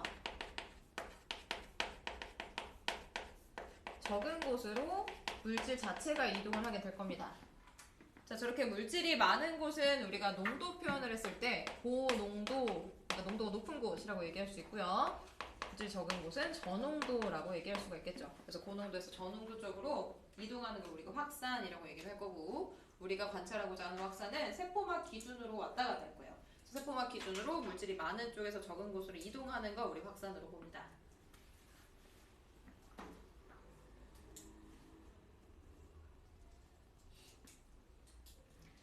자, 이렇게 물질이 많은 곳에서 적은 곳으로 자연스럽게 이동을 하는 현상이다 보니까 얘네들 확산하는 과정에서 특징이 하나 더 있습니다. 뭐라고 쓰느냐? 에너지 소모가 일어나지 않습니다 라고 적어줄 거고요. 자, 여기서 얘기하는 에너지는 조금 더 자세하게 얘기하겠습니다 라고 하면은, 우리 아까 세포 과정에서 발생하는 생물활동의 에너지 또는 생명활동의 에너지라고 하는 에너지라고 적어줄 수 있을 거고요. 그런 에너지도 소모하지 않습니다 라고 봐주시면 돼요. 그냥 자연스럽게 흘러가는 것일 뿐 뭔가 억지로 에너지 써가면서 흐름을 만들어내는 게 아니에요. 자, 그래서 방향 반드시 고농도에서 저농도로 물질이 직접 이동을 할 거고 그런 과정에서 에너지 소모 없습니다 라고 하는 거 봐주면 됩니다. 물질이 직접 이동할 거예요. 이따가 대신 이동하는 애도 있을 거거든. 자, 저런 확산이라고 하는 애 전체적으로 큰 그림을 봤고요. 저 확산이 세포막 기준으로 인지질 이중층을 통해서 일어나는 확산이 있을 거고 또는 단백질, 막단백질 통해서 일어나는 확산이 있을 거예요. 그렇게 위치가 어디냐에 따라서 우리가 크게 둘로 구분해서 지금부터 관찰을 해줄 거고 자, 첫 번째로 단순 확산이라고 하는 이름부터 적어볼 거고요. 그 단순 확산은 세포막 구조 안에서 어딜 통해서 이동하는 걸 얘기를 하느냐 인지질 이중층을 직접 통과하는 걸 또는 인지질 이중층을 직접 통과하면서 확산되는 걸 우리가 단순 확산이라고 얘기를 할 겁니다.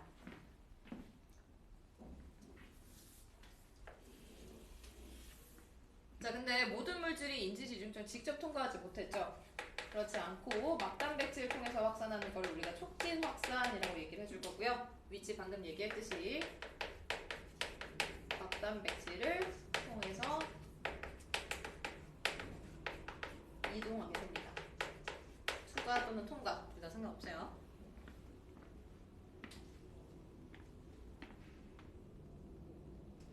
자, 이렇게 단순 확산을 통해서 이동하는 물질들의 성질 다시 한 번 더 정리를 해주면요. 자, 얘네들 인지질 이중층 직접 통과하니까 물이랑 친하지 않습니다. 소수성 그리고 크기가 매우 작아야 돼요. 크기 너무 크면은 그 사이사이 통과를 못해요. 크기가 작아야 되고 하나 더 전하를 띄지 않습니다. 그래서 전하 X라고 한번 적어볼게요. 자, 요런 특징을 가지고 있는 대표적인 예시 물질로 여러분들 기체 분자들 들을 거거든요. 이산화탄소 기체, 산소 기체라고 하는 애들. 그리고 소수성 가지고 있습니다 라고 하는 예시로서 뭐 지방산이라고 하는 애들도 제가 교재에 적어두긴 했는데 보통은 산소 기체랑 이산화탄소 기체를 주로 다루게 될 거예요. 자, 저 산소 기체랑 이산화탄소 기체가 세포막을 기준으로 많은 쪽에서 적은 쪽으로 쭉 흐르듯이 이동을 하게 될 텐데 자, 그렇게 이동하는 속도라고 하는 거 우리가 관찰할 수 있을 거거든요. 자, 그 이동 속도를 제가 그래프로 한번 소개를 해줄게요. 자, 이 그래프를 그리겠다라고 했을 때 X축에는 어떤 값이 들어갈 거냐면 세포막을 기준으로 안쪽과 바깥쪽에 농도 차이 값이 X축에 들어갈 겁니다. 그래서 바깥쪽이 높거나 안쪽이 높을 텐데 그거는 우리한테 지금 중요하진 않고요. 그냥 세포막 기준으로 어느 쪽이 더 높은가라고 하는 차이를 봤을 때 점점 오른쪽으로 갈수록 농도차가 커진다라고 봐주시면 돼요. 자, Y축에는 어떤 값이 들어가냐면 확산이 일어났을 때 속도 값이 들어가게 될 겁니다. 자, 단순 확산은요 어떤 거 다른 거에 영향을 받지 않고 오로지 농도차에만 영향을 받을 거기 때문에 농도차가 커지면 커질수록 그 확산 속도가 쭉쭉쭉 정비례해서 증가하게 될 겁니다. 그래서 우리 교재는 설명으로 적어놨죠. 세포 안팎의 농도차에 비례하여 확산 속도가 계속 증가한다. 그래서 거기에 농도차의 비례라고 하는 데다가만 밑줄 그어주시면 됩니다.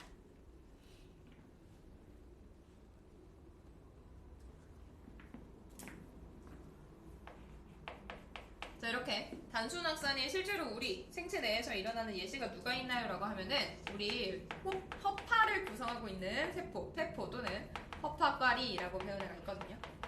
자, 그 허파과리 애들도요 어쨌든 세포여가지고 세포막을 가지고 있습니다. 자, 그 폐포의 세포막을 기준으로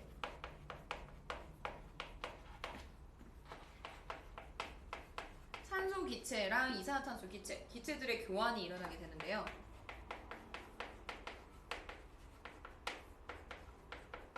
자, 이때 기체 교환이 일어나는 원리가 바로 저 단순 확산입니다. 자, 라델 기준으로요. 산소 기체 농도가 높은 곳에서 산소 기체 농도 낮은 곳으로 산소 기체가 인지질 이중층 직접 통과해서 지나갈 거고요. 이산화탄소 기체도 마찬가지로 더 높은 곳에서 이산화탄소 기체 낮은 곳으로 자연스럽게 농도 흐름에 따라서 이동할 때 에너지 쓰지 않고 인지질 이중층 직접 통과하게 될 거예요. 자, 이렇게 기체 교환이다 라고 하는 애들 제가 폐포만 적긴 했지만 세포막에서도 똑같아요. 조직에서도 똑같아. 세포막을 기준으로 기체 교환이 발생할 때 얘네들 전부 다 단순 확산입니다 라고 봐주실 겁니다. 그래서 그 예시 그림 그냥 호박가리 그림만 가져오긴 했는데 참고로만 봐주시면 돼요. 자, 그러면 촉진학사는 어떠합니까? 라고 하면은 막단백질을 통해서 통과를 하게 될 거고요. 그 막단백질 통해서 통과를 할 때 얘네들 성질 물이랑 친하고요. 크기는 비교적 클 거고 얘네들 전하 가지고 있을 겁니다. 그래서 대표적인 예시 물질로 여러분들 나트륨 양이온, 칼륨 양이온, 염화이온 또는 포도당 이런 거 생각해 주시면 돼요.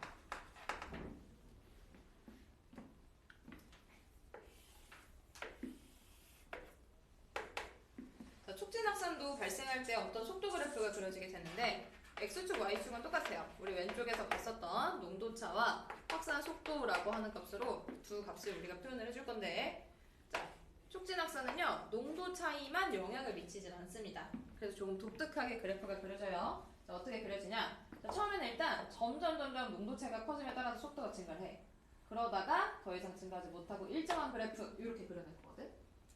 자, 왜 이런 모양이 생기는가라고 하는 거를 제가 세포막을 간단하게 그리면서 여러분들한테 보여줄게요. 자, 우리가 세포를 둘러싸고 있는 세포막을 뜯어내가지고 펴냈다고 해봅시다. 자, 이렇게 펴내면은 막단백질이라고 하는 애가 엄청 많이 존재하는 건 아니고요. 일정한 개수로 이렇게 존재를 할 거거든. 지금 막단백질을 통해서 물질이 이동한다라고 하면은 여기, 여기까지 해서 지금 총 몇 개 그렸냐면 제가 8개 그려놨거든요. 8개의 막단백질을 우리 동시에 통과할 수 있는 최대 개수라고 생각을 해줄 거예요. 그러니까 이거 비유를 하자면은 우리 어딘가를 나갈 때 출입문이 문이 8개 너무 많다. 8개나 있다라고 한번 해봅시다. 자, 우리가 건물 밖으로 나갈 거예요. 근데 출입문이 8개가 있대요. 자, 그러면 동시에 지나갈 수 있는 사람이 몇 명인가라고 하는 거 잠깐만 볼 건데 자, 만약에 5명의 사람이 지나가고 싶어. 그럼 출입문이 8개면은 그 5명이 동시에 지나갈 수 있겠죠. 그쵸? 7명도 동시에 나갈 수 있고요. 8명도 동시에 각 문마다 한 명씩 쭉 나갈 수 있을 거예요. 근데 8명이라고 하는 그러니까 문이 8개 있을 때 그 8개보다 더 많은 인구수 10명이나 20명이 동시에 나가고 싶어요 라고 하면은 동시에 나가지 못하고 8명이 먼저 나간 다음에 남은 사람들은 기다렸다가 그 다음에 나가야죠. 20명도 마찬가지예요. 8명 먼저 나가고 또 8명이 나가고 기다렸다가 나머지 4명이 나가는 식으로 쭉쭉쭉 쪼개서 나가게 될 겁니다. 자, 여기서 확산 속도라고 하는 거 비유해서 얘기를 해볼 건데요. 촉진확산은 지금 막단백질, 그러니까 출입문의 개수가 이렇게 일정하기 때문에 동시에 지나갈 수 있는 물질의 개수가 한정적이에요. 그러니까 최대로 지나갈 수 있는 물질의 속도, 그러니까 동시에 통과시킬 수 있는 물질의 양이라고 하는 게 출입문 개수만큼 또는 막단백질 개수만큼 딱 정해져 있겠죠. 그래서 그 개수, 그 막단백질을 모두 다 동시에 쓰고 있을 때 속도값이 최대가 될 거고요. 그 이상으로 늘어나지 못하는 거는 막단백질 개수가 일정하니까 속도값은 늘어나지 않고 걔네들 동시에 계속 쓰고 있는 거야 라고 생각해 주시면 돼요.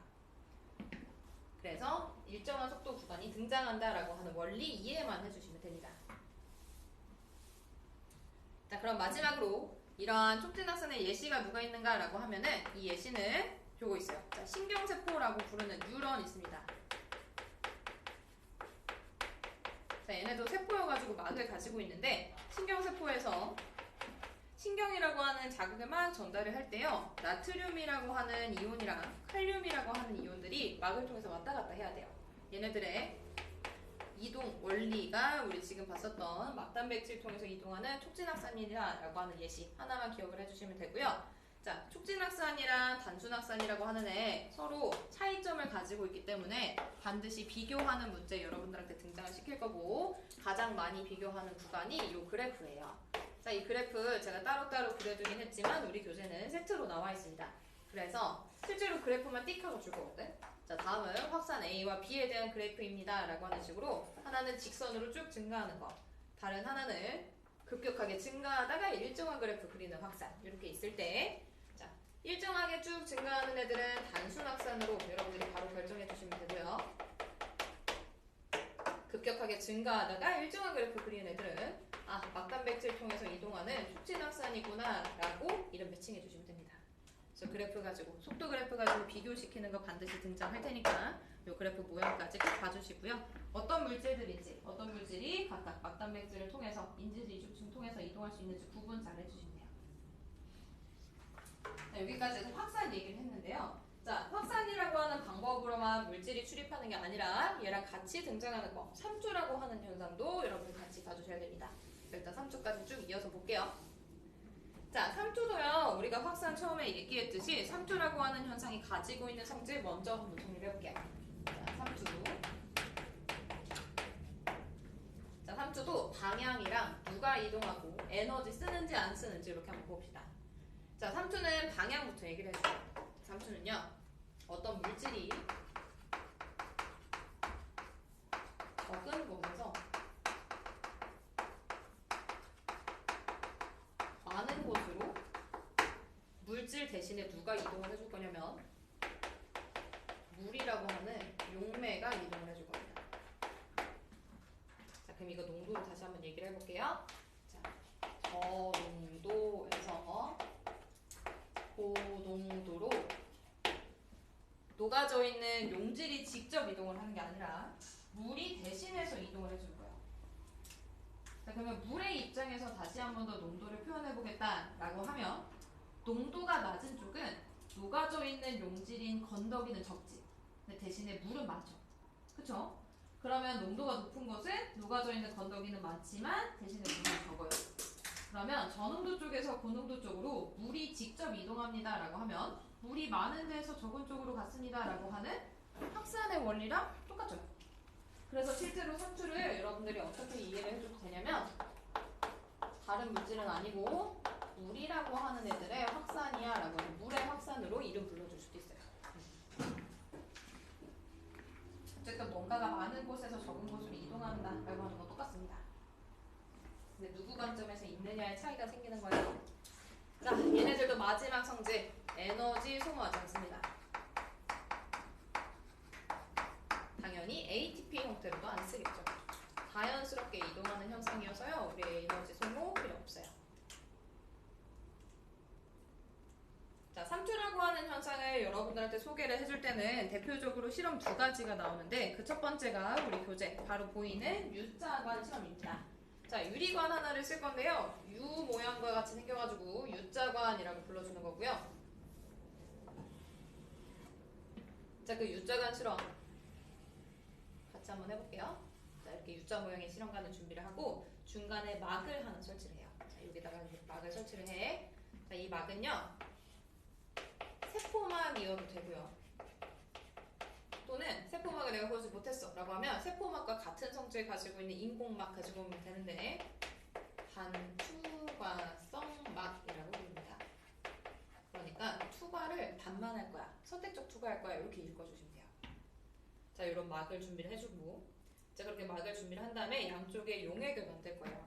자, 한쪽에 높이 좀만 낮출게. 요만큼씩 용액들을 넣어주고요. 자, 그 용액은 맹물이 아니라 증류수가 아니라 어떤 용질을 녹인 물질인데 오른쪽에는 용질의 양이 많은 곳입니다. 이거 용질이에요. 자, 왼쪽에는 용질이 좀 적어요. 자, 제가 오른쪽 왼쪽 좀 헷갈릴 것 같아서 얘를 A 방향, 얘 B라고 한번 해보겠습니다. 농도를 비교해주면 현재 A쪽보다는 B쪽의 농도가 더 높아요. 만약에 확산이 일어납니다 라고 하면은 농도 높은 쪽에서 이 동글동글한 초록색 용질이 직접 이동해가지고 양쪽의 농도를 맞췄겠지. 근데 지금 이 반투과성 막은 어떤 성질을 가지고 있냐면 반만 선택적으로 투과했거든요. 선택적으로 투과하다 보니까 이 초록색 덩어리를 통과시키지 못해요. 왜 그럽니까? 라고 하는 걸 이 반투과성 막을 확대해서 좀 관찰해 볼게. 자, 이 반투과성 막을 우리가 쭉 확대를 해보니까요. 어떤 식으로 생겼냐면 실제로 아주 미세한 구멍을 가지고 있었어. 자, 근데 이 미세한 구멍을 가지고 있긴 하지만 물에 녹여놓은 초록색깔 용질은 그 미세한 구멍보다 지금 큰 거예요. 자, 그 구멍보다 물질이 크니까 물질이 직접 이동을 할 수가 없겠죠. 그래서 대신해서 양쪽의 균형을 맞춰주기 위해 초록색이라고 하는 용질 덩어리 대신에 누가 움직일 거냐? 자, 지금 제가 파란색으로 찍고 있는 건 물입니다. 물 여기에 엄청 많겠죠? 근데 물 분자는 저 반투과성 막을 통과할 수 있을 정도로 크기가 작아요. 그럼 그 물 분자가 이동을 해줄 거야.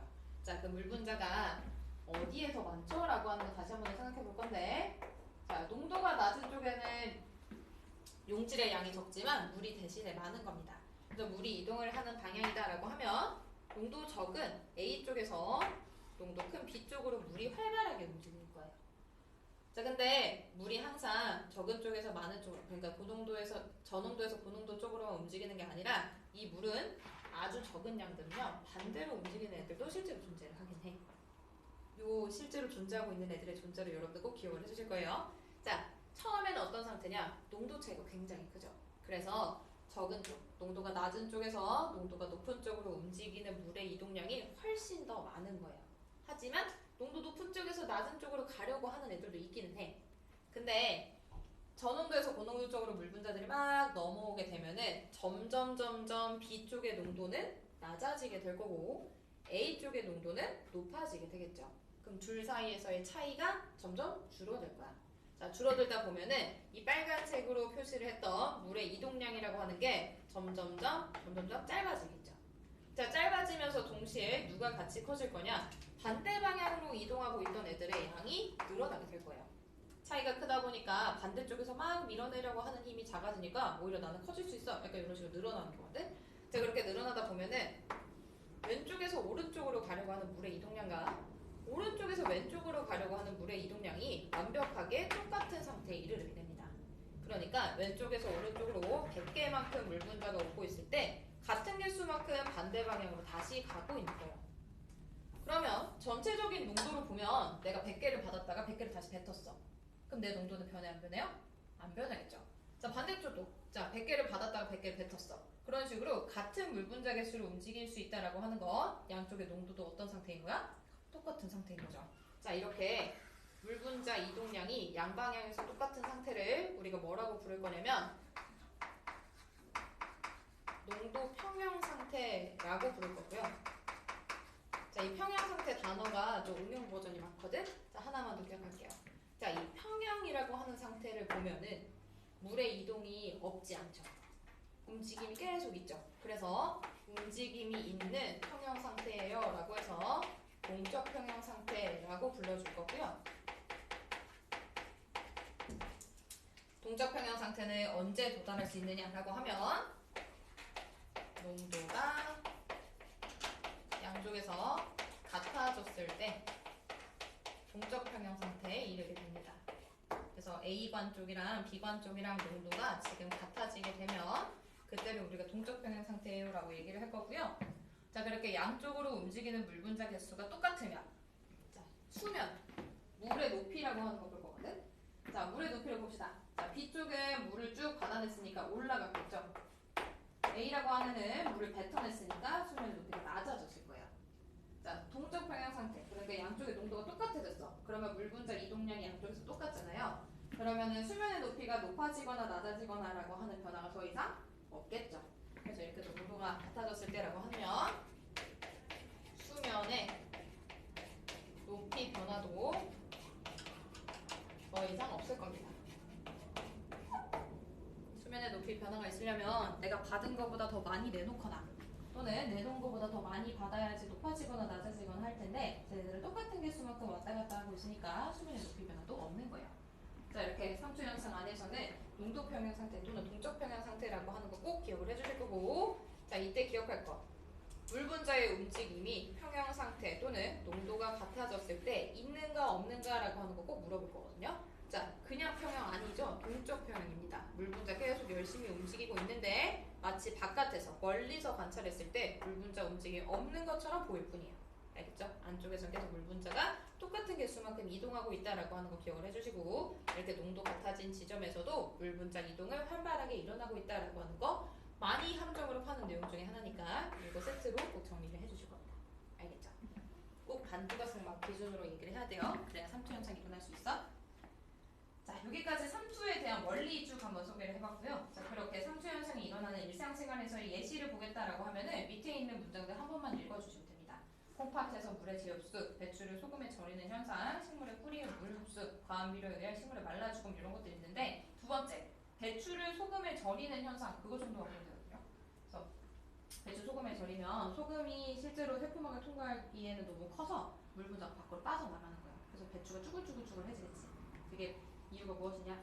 배추 바깥에 소금을 뿌리니까 소금 때문에 바깥이 고농도가 됐을 거고 배추는 비교적으로 저농도니까 저농도 쪽에서 고농도 쪽으로 배추가 가지고 있었던 물이 쭉 빠져나간 거예요. 그렇게 이해해 주시면 돼요. 자, 이런 상수 현상을 관찰하는 실험이 이제 마지막 이야기가 됩니다.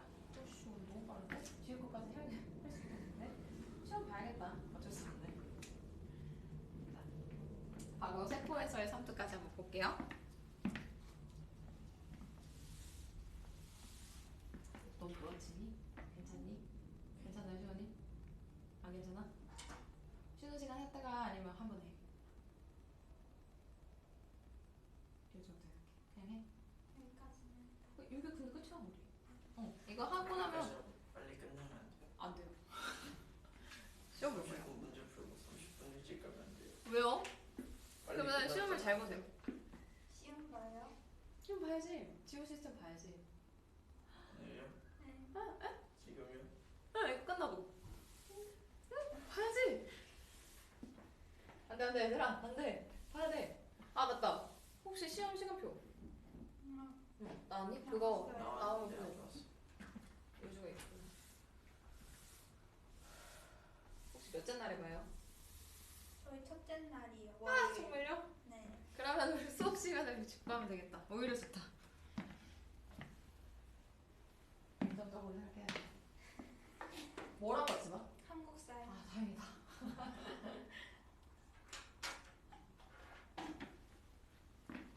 자, 세포에서의 삼투까지 볼게요. 이거는 실험 결과만 여러분들이 아까 삼투 얘기했던 거 잘 생각해주면 금방 끝나거든? 먼저 정리해봅시다. 빈칸 위주로 한번 세워볼게요. 자, 세포 가지고 삼투 현상을 지금부터 관찰을 하는 건데 세포는 크게 두 가지 있었죠. 동물 세포와 식물 세포로 나눠서 지금부터 볼 겁니다. 자, 이렇게 동물이랑 식물로 나눠서 보는 이유는 구조적인 차이 때문인데 자, 동물 세포는 대표로 우리 적혈구라고 하는 데 데려올 거고요. 식물 세포는 어떤 애 데려올 거냐면 뭐 양파든 백합이든 다 상관없습니다. 그냥 식물이기만 하면 돼요. 자, 이렇게 초록색으로 지금 육각형 한번 그려볼게요. 얘는 식물 세포. 자, 생김새를 굳이 이렇게 강조를 하는 이유 두 가지입니다. 아니, 한 가지입니다. 자, 적혈구 동물 세포죠. 그럼 적혈구 가장 바깥에 있는 구조물이 누구이냐라고 하면은 우리 지금까지 배웠었던 막 세포막이고요. 식물 세포는 바로 세포막이 있는 게 아니라 세포벽이 가장 바깥에 있죠. 그래서 세포벽이 가장 바깥에 있고 그 안쪽에 착 달라붙어서 존재하고 있는 세포막이 존재하고 있을 거예요. 그래서 세포막이 가장 바깥에 있지 않습니다 라고 하는 구조적인 차이가 동물세포랑 있으니까 저것 때문에 나타나는 특징이 있을 거거든요. 그래서 구조적 차이 먼저 생각을 해주시고 지금부터 쟤네들을 여러 가지 농도의 물에다가 퐁당퐁당 담가 볼 거예요. 자, 적혈구 먼저 보겠습니다. 동물세포고요. 우리 어떤 농도의 물부터 얘기를 할 거냐? 고장액이라고 하는 얘기부터 할게요. 여러분들 교재 제일 오른쪽에 있죠? 자, 고장액이라고 하는 단어부터 쪼개보고 갈 건데 자, 장자는 농도를 표현하는 한자말이고요. 농도 장자, 고자는 높을 고자입니다. 그러니까 농도가 높은 용액인데 누구보다 높습니까? 라고 하는 얘기를 해야겠죠. 그래서 거기다가 여러분들 세포와 용액의 농도 차이라고 하는 첫째 줄에요. 이렇게 한번 적어볼게요. 자, 세포보다 용액의 농도가 더 높은 거예요. 요거 첫 줄에 적어주시면 됩니다. 자, 세포보다 용액이 농도가 높아요. 그러면 농도 표현을 했을 때 세포가 비교적 저농도고요. 용액이 고농도죠. 자, 요 상황을 우리가 기억을 하고 지금부터 적혈구의 변화를 한번 볼게요. 자, 적혈구 원래 이렇게 생겼습니다. 움푹 패였고요. 패인 이유는 핵이 없어요. 예, 성숙하는 과정에서 핵이 빠지거든. 그래서 움푹 패인 도넛 모양으로 그려낼 건데, 자, 미안해. 고농도 물에다가 담그면 아까 얘기했듯이 적혈구가 저농도가 되고 바깥이 고농도가 됩니다. 자, 세포막은 반투가 정막이에요. 삼투 현상이 일어날 거예요. 자, 그렇게 되면은 저농도에서 고농도 쪽으로 물이 빠져나가겠죠. 쭉 빠져나갑니다. 하지만 빠져나가는 물만 있는 게 아니라 들어오는 것도 조금 있긴 해요. 근데 들어오는 양이 있어도 빠져나가는 양에 비해서 굉장히 작죠. 그래서 여러분들 두 번째 줄에다가 유입량과 유출량이라고 하는 단어를 한번 적어볼 건데 유출량이 훨씬 더 커요.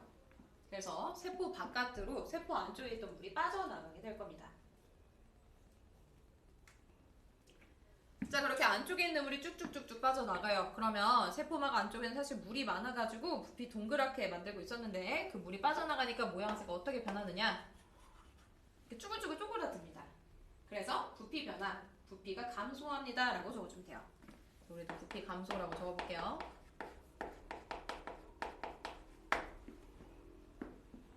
자, 이렇게 부피가 감소해가지고 저 적혈구가 저렇게 쭈글쭈글해지는 거를 우리가 뭐라고 부를 거냐면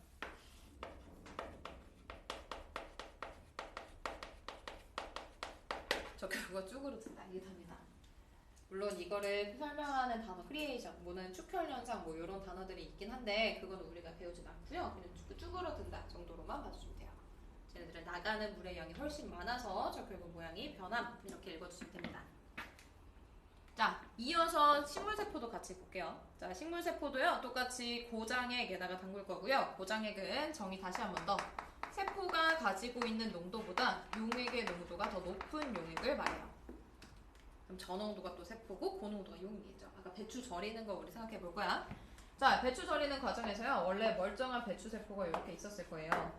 자, 근데 그 멀쩡한 배추 세포가 세포벽만 있는 게 아니라 이 안쪽에 세포막이 이렇게 붙어 있었겠죠.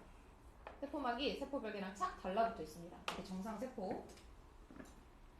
근데 고장액에 담그다 보니까 얘네들 무슨 일이 있느냐? 세포 안쪽이 저농도고요. 세포 바깥쪽이 고농도여서 얘도 똑같이 물이 빠져나가게 될 겁니다. 근데 들어오는 것도 아주 조금 있어요. 근데 들어와봤자 유출량이라고 하는 양이,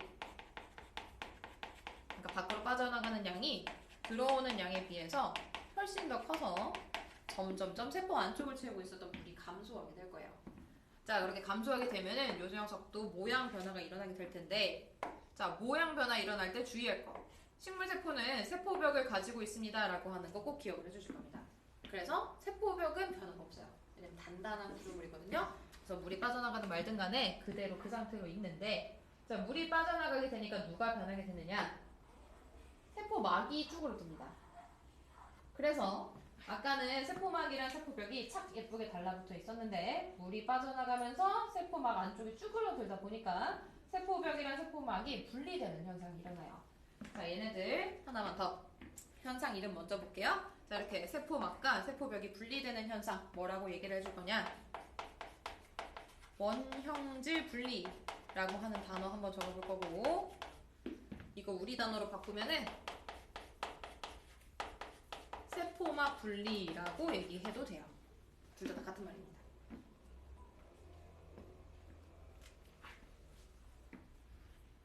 자, 얘네들 부피 어떠냐라고 하면은 부피가 일단 감소하긴 합니다. 간혹 가다가 세포벽 그대로니까 부피 감소 안 하는 거 아니에요? 라고 생각할 수도 있긴 한데 부피 어느 정도 줄어들긴 해요. 세포벽도 완전 그대로 있는 건 아니고 살짝 줄어듭니다. 그래서 부피 감소하고요. 하나만 더. 질량도 물어볼 수 있거든. 질량, 안쪽에 채우고 있었던 물이 감소하는 거니까 질량도 줄어들겠죠. 그래서 부피랑 질량은 같은 방향으로 움직임이라고 봐주시면 돼요. 자, 이렇게 고장액에서 식물세포의 변화 봤습니다. 자, 용액 두 가지 남았어요. 두 번째 등장액. 등장액은 무엇이냐면 같을 등자예요. 농도가 동일한 용액입니다. 그럼 누구랑 동일하냐라고 하면 동물세포 기준으로 해도 동물세포랑 똑같고요. 식물세포 기준으로 해도 똑같습니다. 얘네들은 농도 차이가 없어요. 그래서 뭐 어디를 저농도, 고농도 이런 거 잡을 필요가 없습니다. 그래서 얘네들 물의 출입이라고 하는 거 잠깐만 관찰해주면은 안쪽도 바깥쪽도 똑같이 등장액이죠. 같은 농도예요. 그러다 보니까 나가려고 하는 물과 들어오려고 하는 물의 양이 완벽하게 똑같아요. 자, 물의 이동이 아예 없는 건 아니고요. 들어가고 나가고 열심히 움직일 건데 들어오고 나가는 양이 똑같습니다. 그래서 유입량과 유출량이 같습니다 라고 하는 거 두 번째 줄에 적어주시면 되고요. 자, 이렇게 왔다 갔다 하는 양이 똑같다 보니까 부피가 일정해요. 변화가 아무것도 일어나지 않습니다.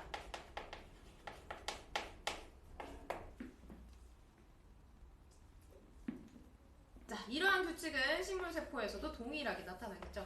그래서 식물세포 세포벽 그려주고요. 세포막이라고 하는 애 붙여서 또 한 번 더 표현을 해주면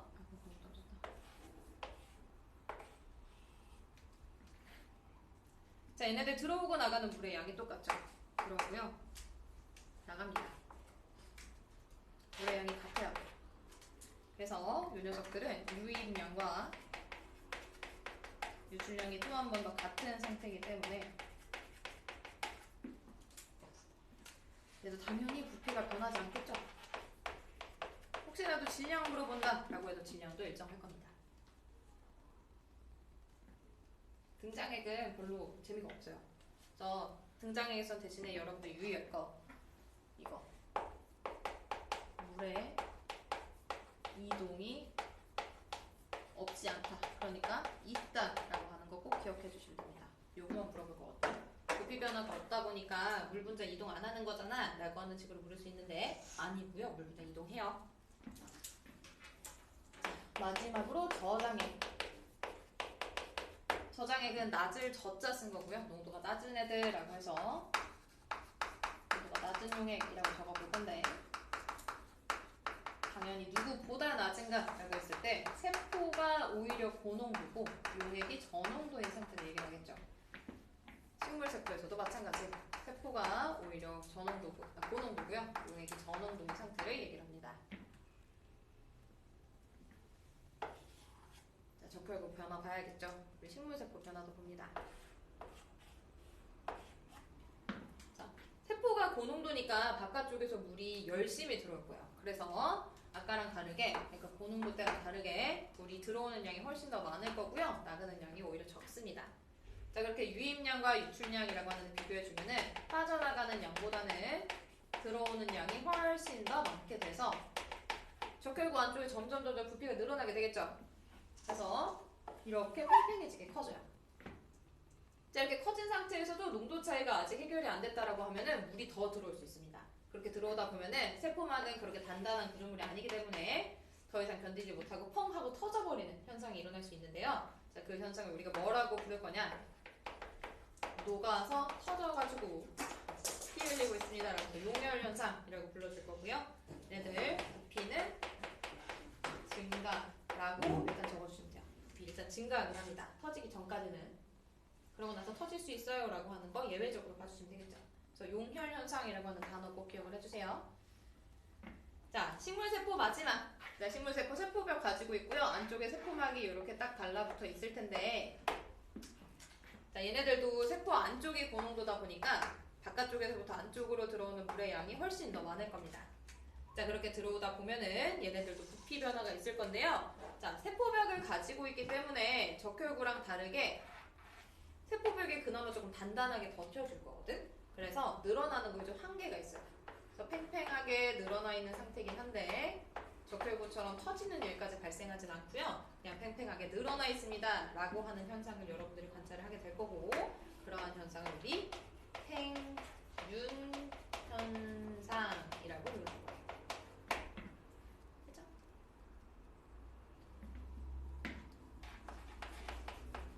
유출량, 유입량은 위에랑 똑같으니까 지금 쭉 한번 정리를 해볼게요.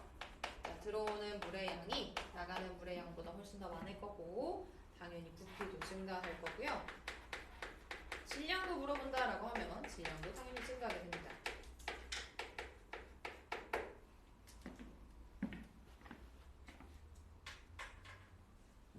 자, 이렇게 6가지 상황을 여러분들이 이름이랑 어떤 용액에 담갔는지라고 하는 거 구분 잘해서 헷갈리지 않게끔 해주셔야 되고요. 자, 문제에서 조금 더 난이도 높인다라고 하면 이런 거 물어봐요. 자, 여러분들이 식물세포를 준비해서 저장액에 넣어놨었다가 그 저장액에 넣어놓은 세포를 우리가 A라고 한번 해볼게요. 그 A를 다시 고장액으로 갖고 와서 고장액에 담가요. 자, 그럼 어떤 현상이 일어나죠? 세포 안쪽에 들어있었던 물이 쭉 빠져나가겠죠. 빠져나가다 보면은 다시 고장액 현상이 원형질 분리라고 하는 현상을 관찰할 수 있다라고 하는 식으로 봐주시면 되고 자, 이 원형질 분리가 일어난 세포를 다시 B라고 한번 해봅시다. 자, 그 B를요 등장액에 넣어줘요. 그러면 원형질 분리 일어난 세포는 안쪽의 농도가 지금 높은 상태잖아. 그래서 등장액에 넣어주게 되면 다시 바깥으로부터 물이 들어오게 될 겁니다. 그럼 원래 상태로 회복될 수 있어요 라고 하는 방향도 지금 요거 6가지 케이스 안에서 응용하는 문제들도 나올 수 있으니까 얘를 다시 저기다 옮기면 쟤를 다시 저기다 옮기면 어떻게 되지? 라고 하는 것도 한 번쯤 생각해 주세요. 알겠죠? 그래서 여기까지 해서 3조까지 우리가 쭉 다뤘고요. 오, 속도 굉장히 빠르네. 자, 여기까지 해서 우리가 여러분들 시험 범위 이제 한 단원 남기고 우리가 쭉 마무리하게 된 겁니다. 자, 일단은 쉬고 지난주에 배웠었던 지구 시스템 시험 좀 풀 거거든? 아니야? 그냥 여기 단원 문제를 풀까요 차라리? 뭐야? 갑자기 되게 의심해? 근데 내가 페이지 수를 안 적어놔가지고 그냥 문항번호로만큼 적어줄게요. 자, 세포 소기관 파트랑 막을 통한 물질의 이동 파트를 제가 분리해서 여러분들한테 줬어요. 그래서 괄호치고 세포 소기관이라고 하는 건 중앙 위쪽에 적혀져 있는지 확인을 해주실 거고요. 세포 소기관 파트는 어디 풀어볼 거냐면 27번부터 31번까지 반복되는 유형이긴 한데 소기관 이름 잘 외우고 있는지라고 하는 거 점검용으로 5개 문제 하나 볼 거고 뒤쪽으로 쭉 넘기다 보면은 막을 통한 물질의 이동 파트 나옵니다. 거기는 막고도 삭제해서 알겠죠? 10번부터 20번까지 한번 풀어볼까요?